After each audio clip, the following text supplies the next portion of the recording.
On violence, हिंसा पर। There is a great deal of violence in the world.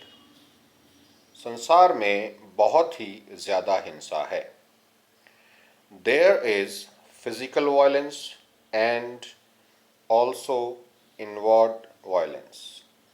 यहाँ पर शारीरिक हिंसा है और आंतरिक हिंसा है। Physical violence is to kill another, यानी शारीरिक हिंसा किसी व्यक्ति को, दूसरे को मारना। टू हर्ट अदर पीपल, किसी दूसरे व्यक्ति को नुकसान पहुंचाना, हानि पहुंचाना। कॉन्शियसली, अपने पूरे होशो हवास में। डेलिबरेटली, जानबूझकर। और विदाउट थॉट, या बिना जाने बिना विचारे। टू से क्रूअल थिंग्स, किसी को बहुत ही ज़्यादा कष्ट देने वाली चीज़ें बोलना। फुल ऑफ एंटागोनिज्म, जो कि पूरे शत्रुता से भरी हों। एंड हेट, और घृणा से भरी हो। And inwardly, inside the skin, और आंतरिक हिंसा क्या है, जो कि आपके अंदर होती है। टू डिसलाइक पीपल, लोगों से नफरत करना। टू हेट पीपल, लोगों से घृणा करना। टू क्रिटिसाइज पीपल, लोगों की निंदा करना, उनकी बुराई करना। Inwardly we are always quarrelling, आंतरिक रूप से हम हमेशा झगड़ते रहते हैं। बैटलिंग, लड़ाई करते रहते हैं। नॉट ओनली विद अदर्स, केवल दूसरों के साथ ही नहीं, बट विद आवर सेल्व्स, अपने साथ भी। We want people to change, हम चाहते हैं कि लोग बदल जाएं। We want to force them to our way of thinking, हम चाहते हैं कि बलपूर्वक वो हमारे अनुसार चलें। In the world as we grow up, we see a great deal of violence. जैसे जैसे हम संसार में बड़े होते हैं, हम देखते हैं कि संसार में हिंसा बढ़ती जाती है। At all levels of human existence, मानव अस्तित्व के हर एक स्तर पर, यानी कहीं पर भी मानव जहां पर भी होगा वहां हिंसा आपको बढ़ती हुई नजर आएगी। The ultimate violence is war, और जो अंतिम हिंसा होती है वो युद्ध होती है, यानी इसका परिणाम युद्ध होता है। द किलिंग फॉर आइडियाज, विचारों के लिए किसी को मार देते हैं। For so called religious principles, और तथाकथित धार्मिक सिद्धांतों के लिए मार देते हैं। फॉर नेशनलिटीज, राष्ट्रीयता के लिए मार देते हैं। The killing to preserve a little piece of land, और ये जो राष्ट्रीयता होती है ये होती है एक छोटा सा भूमि का टुकड़ा, यानी कि एक छोटे से भूमि के टुकड़े के लिए किसी को हम मार देते हैं। टू डू दैट, और ये करने के लिए मैन विल किल, मनुष्य मारेगा। डिस्ट्रॉय, नष्ट कर देगा। मेम, पंगु बना देगा, अपंग बना देगा, घायल कर देगा। And also be killed himself, और स्वयं भी मारा जाएगा। There is enormous violence in the world, संसार में बहुत ज्यादा हिंसा है। The rich wanting to keep people poor, अमीर व्यक्ति चाहता है कि गरीब गरीब रहे। And the poor wanting to get rich, और अमीर चाहता है कि वो गरीब चाहता है कि वो अमीर हो जाए। And in the process hating the rich, और इस प्रकार अमीर से नफरत के कार्य में। And you being caught in society, और आप भी तो इसी समाज का हिस्सा हो। Are also going to contribute to this, इसमें योगदान देने वाले हो, यानी कि आप भी इस हिंसा के अंदर अपना योगदान दोगे, क्योंकि आप भी इसी समाज में रहते हो। There is violence between husband wife and children, पति पत्नी और बच्चों के बीच में हिंसा है। There is violence, antagonism, hate, cruelty, ugly criticism, anger, all this is inherent in man.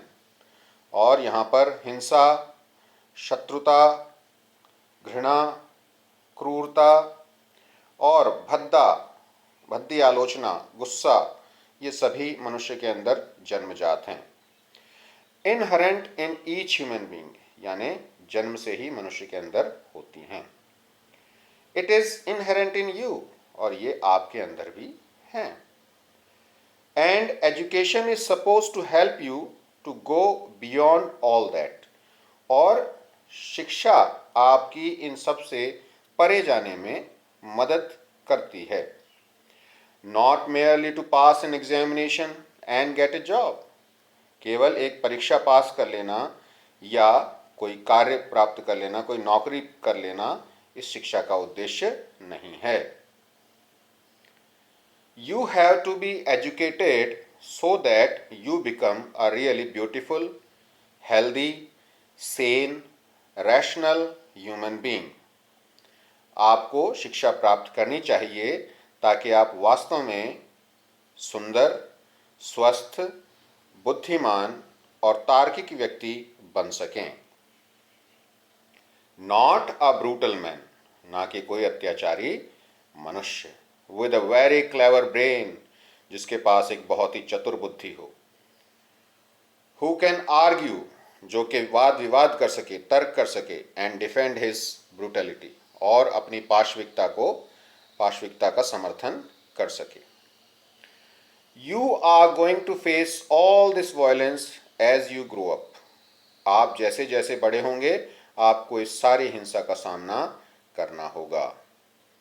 You will forget all that you have heard here, आप जो यहाँ पर सुन रहे हैं ये सारी बातें आप भूल जाएंगे। And will be caught in the stream of society, और इस समाज की धारा में बह जाएंगे। You will become like the rest of the cruel, hard, bitter, angry, violent world.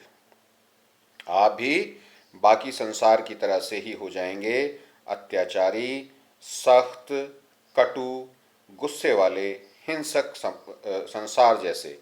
And you will not help to bring about a new society, a new world. और आप एक नया संसार, एक नया समाज नहीं लाएंगे। But a new world is necessary, लेकिन एक नए संसार की आवश्यकता है। A new culture is necessary, एक नई संस्कृति की आवश्यकता है। The old culture is dead, buried, burnt, exploded, vaporized. जो पुरानी संस्कृति है उसका क्या हुआ, वो मृत हो चुकी है। buried, उसे ज़मीन में दफना दिया गया है। burnt, जला दिया गया है। exploded, उड़ा दिया गया है विस्फोट से। vaporized, और वाष्पीकृत कर दिया गया है, मतलब वो हवा में मिल गई है। You have to create a new culture, आपको एक नई संस्कृति बनानी है। A new culture can not be based on violence, और नई संस्कृति हिंसा पर आधारित नहीं हो सकती। The new culture depends on you, और नई संस्कृति आप पर निर्भर करती है। You, because the older generation has built a society based on violence, क्योंकि पुरानी पीढ़ी ने जो समाज बनाया है वो हिंसा पर बनाया है। Based on aggressiveness, वो आक्रामकता पर आधारित है। And it is this that has caused all confusion, और इसने ही सारा असमंजस स्थिति तैयार की है। All the misery, सारा दुख, सारा कष्ट इसी के कारण है, इसी आक्रामकता के कारण है। The older generations have produced this world and you have to change it, जो पुरानी सभ्यता है, पुरानी पीढ़ियों ने ये संसार बनाया है और आपको इसे बदलना है। You can not just sit back and से, आप आराम से नहीं बैठ सकते और कहें I will follow the rest of the people and seek success and position. मैं बाकी सभी लोगों का अनुसरण करूंगा, उनकी बात मानूंगा और अपनी सफलता निश्चित करूंगा और अपना पद प्राप्त करूंगा। If you do, your children are going to suffer. अगर आप ऐसा करते हैं तो आपके बच्चे इसका परिणाम भुगतेंगे, यानी उन्हें कष्ट होगा। You may have a good time. हो सकता है आप एक अच्छा समय बिता लें, but your children are going to pay for it. लेकिन आपके बच्चों को इसके लिए भुगतान करना होगा, यानी इसकी कीमत चुकानी होगी। So you have to take all that into account. और इस प्रकार आपको इन सब की गणना करनी होगी, इन सब के बारे में सोचना होगा। The outward cruelty of man to man. बाहरी जो अत्याचार है मनुष्य का मनुष्य के प्रति, in the name of God, भगवान के नाम पर, in the name of religion, धर्म के नाम पर, in the name of self importance, अपने स्वयं की महत्व के नाम पर, in the name of the security of the family, और परिवार की सुरक्षा के नाम पर। जो भी अत्याचार मनुष्य कर रहा है उन सबको आपको ध्यान से देखना होगा। You will have to consider the outward cruelty and violence। और आपको बाहरी जो अत्याचार है, बाहरी जो हिंसा है, उस पर भी विचार करना होगा। And the inward violence which you do not yet know। और आंतरिक हिंसा के बारे में भी आपको विचार करना होगा, उसकी भी परवाह करनी होगी, जिसके बारे में आप अभी तक जानते नहीं हैं। You are still young, but as you grow older, you will realize how inwardly man goes through hell। अभी आप छोटे हैं, लेकिन जैसे जैसे आप बड़े होंगे आपको यह अनुभव होगा कि किस प्रकार मनुष्य आंतरिक रूप से नरक से गुजरता है। Goes through great misery, दुख से गुजरता है। Because he is in constant battle, क्योंकि वो लगातार लड़ता रहता है। With himself, अपने आप से, with his wife, अपनी पत्नी से, with his children, अपने बच्चों से, with his neighbors, अपने पड़ोसियों से, with his gods, और अपने परमात्माओं से। He is in sorrow and confusion, and there is no love, no kindliness, no generosity, and no charity। वो हमेशा दुख में रहता है, हमेशा अनिश्चितता की स्थिति में रहता है, और उसके पास ना प्रेम है, ना दया है, ना उदारता है, ना ही दान है। And a person may have a PhD। और हो सकता है एक व्यक्ति के पास PhD की डिग्री हो, ये सबसे बड़ी डिग्री होती है शिक्षा के अंदर, doctor of philosophy. After his name, और ही मे बिकम अ बिजनेसमैन, या फिर वो कोई बहुत बड़ा धनी व्यापारी बन जाए। विद हाउसेज एंड कार्स, जिसके पास बहुत सारी गाड़ियां हों, मकान हों। But if he has no love, लेकिन यदि उसके पास प्यार नहीं है, नो अफेक्शन, स्नेह नहीं है, काइंडलीनेस, दया नहीं है, नो कंसिडरेशन, कोई परवाह नहीं है, he is really worse than an animal, वो एक जानवर से भी गया गुजरा है। Because he contributes to a world that is destructive, क्योंकि वो एक ऐसे संसार में योगदान देता है जो कि डिस्ट्रक्टिव है, यानी विनाशकारी है। So while you are young, इसलिए जब तक आप छोटे हैं, you have to know all these things, आपको इन सब चीज़ों को जानना होगा। You have to be shown all these things, और ये सभी चीज़ें आपको बतानी होंगी। You have to be exposed to all these things, आपको इन सब से परिचित करवाना होगा। So that your mind begins to think, ताकि आपका दिमाग सोचना शुरू कर सके। Otherwise you will become like the rest of the world, अन्यथा आप भी बाकी अन्य संसार की तरह ही हो जाएंगे। And without love, without affection, without charity and generosity, life becomes a terrible business. और बिना प्रेम के, बिना स्नेह के, बिना दान के, बिना उदारता के ये जीवन भयानक होता है। That is why one has to look into all these problems of violence, और इसीलिए एक व्यक्ति को यानी हमें इस हिंसा की समस्या के अंदर झांकना होगा, इसको जांचना होगा। Not to understand violence is to be really ignorant, और हिंसा को नहीं समझना वास्तव में अज्ञान की निशानी है। Is to be without intelligence and without culture, ये साथ साथ बिना बुद्धि के है और बिना संस्कृति के, यानी कि आपको इस हिंसा को समझना ही होगा। अगर हम इसे समझते नहीं हैं तो हम बिल्कुल अज्ञानी, अनभिज्ञ, बुद्धिहीन और बिना संस्कृति वाले कहलाएंगे। लाइफ इज समथिंग इनॉर्मस, जीवन कुछ बड़ा है। That and merely to carve out a little hole for oneself, और मात्र अपने लिए एक छोटी सी जगह बना लेना, and remain in that little hole, और उसी छोटी सी जगह के अंदर हमेशा रहना। फाइटिंग ऑफ एवरीबडी, सभी से लड़ते रहना, इज नॉट टू लिव, ये कोई जीवन नहीं है। जीवन का मतलब कुछ बड़ा होता है, ऐसा नहीं कि अपने लिए एक छोटी सी सीमा रेखा तैयार कर ली और उसी के कारण लड़ते झगड़ते हुए हमने जीवन बिता दिया। It is up to you, ये आप पर है। From now on you have to know about all these things, और अब आपको इन सब चीज़ों के बारे में जानना होगा।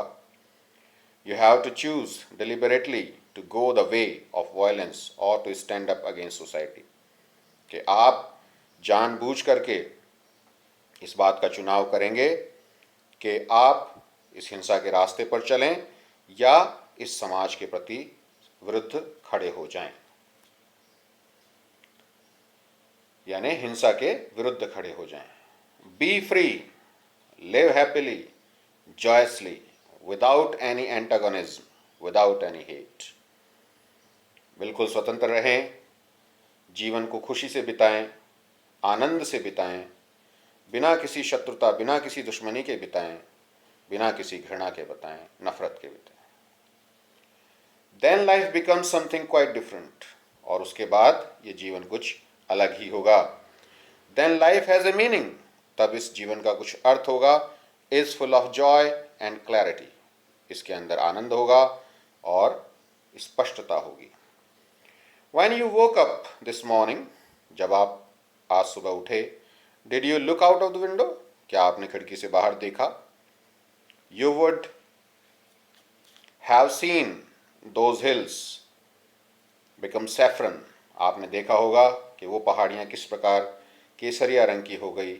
As the sun rose against that lovely blue sky, जब सूर्य उगा था वहाँ उस नीले आकाश, प्यारे नीले आकाश से। And as the birds began to sing, और चिड़ियों ने गाना शुरू किया। And the early morning cuckooed, और जो सुबह सुबह कोयल कूकी थी। There was a deep silence all around, चारों तरफ गहन शांति थी। A sense of great beauty and loneliness, और एक प्रकार की ऐसा आभास दे रहा था कि बहुत ही सुंदरता, एकांत, अकेलापन है। And if one is not aware of all that, और अगर कोई व्यक्ति इन सब के बारे में जागरूक नहीं है, one might just as well be dead, तो ऐसा व्यक्ति मृत समान है, मृत है। यानी इस प्रकृति के सौंदर्य का जो आनंद नहीं उठा सकता, वो व्यक्ति एक मृत व्यक्ति के समान है। But only a very few people are aware, लेकिन बहुत थोड़े से लोग ही जागरूक हैं। You can be aware of it, आप भी इसके जानकार हो सकते हैं। Only when your mind and heart are open, केवल आपका मन और आपका दिल, आपका हृदय यदि खुला हुआ है। When you are not frightened, जब आप डरे हुए नहीं हैं। When you are no longer violent, जब आप अब हिंसक नहीं रहे हैं। Then there is joy, तब यहाँ पर आनंद है। There is an extraordinary bliss, और परमानंद है। Of which very few people know, जिसके बारे में बहुत ही कम लोग जानते हैं। And it is part of education, और यही शिक्षा का एक भाग है। To bring about that state in the human mind, यानी शिक्षा का यही काम है कि इस प्रकार की स्थिति मानव मन में तैयार कर दे कि वो आनंद परमानंद से जाकर के मिल जाए, उसको उस परमानंद का की प्राप्ति हो जाए जिसके लिए वो बना है। यानी शिक्षा का उद्देश्य मात्र नौकरी करना या इंटेलिजेंट बन करके दूसरों को ठगना, हिंसा करना नहीं है। इसका उद्देश्य है मनुष्य बनना और परमानंद की प्राप्ति करना। So this essay is written by J. Krishnamurti, and now we will read about the author. J. Krishnamurti is a reputed writer and an educationist. बहुत ही प्रसिद्ध लेखक और शिक्षाविद हैं। Like Bertrand Russell, his mind was full of revolutionary ideas. जिस प्रकार Bertrand Russell के दिमाग में बहुत सारे क्रांतिकारी विचार आते थे, उसी प्रकार इनके दिमाग में भी थे। To change the old fashion world, पुराने ज़माने के इस दुनिया को बदलने के विचार इनके दिमाग में आते थे। There is tinge of ethical values in his writing, और नैतिक मूल्यों की जानकारी, नैतिक मूल्यों का थोड़ा सा आभास इनके लेखन में होता है। His contribution in the field of education is remarkable, और शिक्षा के क्षेत्र में इनका योगदान उल्लेखनीय है, मतलब बहुत अच्छा इनका योगदान है। Under Krishnamurti Foundation many educational institutions are functioning which are devoted to build up a generation of brilliant students and academicians. इनका एक फाउंडेशन भी बनाया गया है, उसके अंदर बहुत सारी शिक्षण संस्थानों की कार्रवाई की जाती है, और ये पूरी तरह से एक ऐसी अच्छे और बुद्धिमान स्टूडेंट और शिक्षाविदों को तैयार करते हैं जो इस देश दुनिया को एक नई तरीके से जीने की राह दिखाएं। About the text. In the present article, Krishnamurti points out the dangers of violence, और इस आर्टिकल के अंदर कृष्णमूर्ति बताते हैं कि हिंसा के क्या क्या खतरे हैं। Which is a matter of global concern, और ये एक वैश्विक मुद्दा है, ना कि कोई स्थानीय मुद्दा है। There is a need to develop a new culture inclusive of love, pity, patience and generosity, और एक नई संस्कृति का विकास करने की आवश्यकता है जिसमें प्रेम हो, दया हो, धैर्य हो और उदारता हो। Education can be a good tool to curb violence, और शिक्षा एक अच्छा माध्यम हो सकती है इस हिंसा को काबू करने के लिए, इसका नियंत्रण करने के लिए। Now we see the glossary, the difficult words in this lesson. Violence, act of showing force, हिंसा। कॉन्शियसली, नोइंगली, जानबूझकर। डेलिबरेटली, इंटेंशनली, ये भी जानबूझकर ही है। एंटागनिज्म, एग्रेसिव अपोजिशन, एक प्रकार की शत्रुता है, दुश्मनी है। अल्टीमेट, फाइनल, लास्ट स्टेज, अंतिम। मेम, कॉज इंजरी, यानी घायल कर देना, अपंग कर देना। इनॉर्मस, इमेंस, वेरी लार्ज, बहुत बड़ा। इनहेरेंट, इनबॉर्न, नेचुरल, प्राकृतिक, जन्मजात। रैशनल, वाइज, तार्किक, बुद्धिमत्तापूर्ण जो निर्णय लिए जाते हैं। ब्रूटल, वायलेंट एंड क्रूअल, हिंसक और अत्याचारपूर्ण। वेपराइज्ड, डिसअपियर लाइक वेपर, और वाष्पीकृत हो जाना, जैसे भाप बन के उड़ जाती है उसको वेपराइजेशन बोलते हैं, तो भाप बन के उड़ जाएं। जेनरसिटी, काइंडनेस, उदारता। कार्व आउट, डेवलप, मेक, बनाना। ब्लिस, सुप्रीम जॉय, परमानंद। So we have read this lesson. This is a very serious lesson, and if we don't read it 2 or 3 times, we don't understand, because it needs deep understanding. So read this lesson 2 or 3 times, and then we will discuss about the question and answers.